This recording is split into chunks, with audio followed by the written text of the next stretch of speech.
They went to the mosque for peaceful contemplation, but minutes later dozens were dead or injured, their house of prayer destroyed.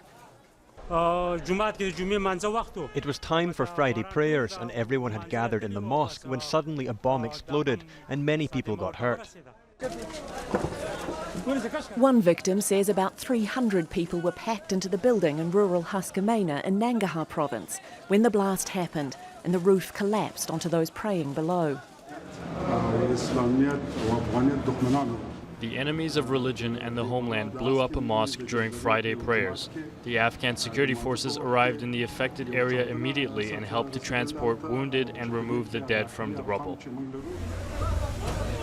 There aren't enough ambulances in Afghanistan, so the wounded were lifted into any car available and rushed to hospital. Outside, chaos as a steady stream of vehicles brought in the injured.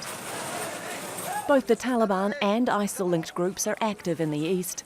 So the message that has come from the government is that it's the Taliban and its Taliban senior partners who are responsible for the attack. On the other side, we have had a statement coming from the Taliban condemning the attack. A Taliban spokesman describing it as a crime against humanity. The armed group's been engaged in peace talks with the US in an effort to end the increasingly brutal 18-year war.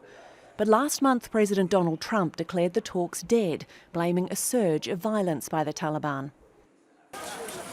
The attack comes just a day after a UN report said Afghan civilians were dying in record numbers. Amnesty International says the blast demands the world's attention. But in Nangarhar, where many now have life-changing injuries and mass graves are being dug, many feel the international community's forgotten them. Alexi, Al Jazeera.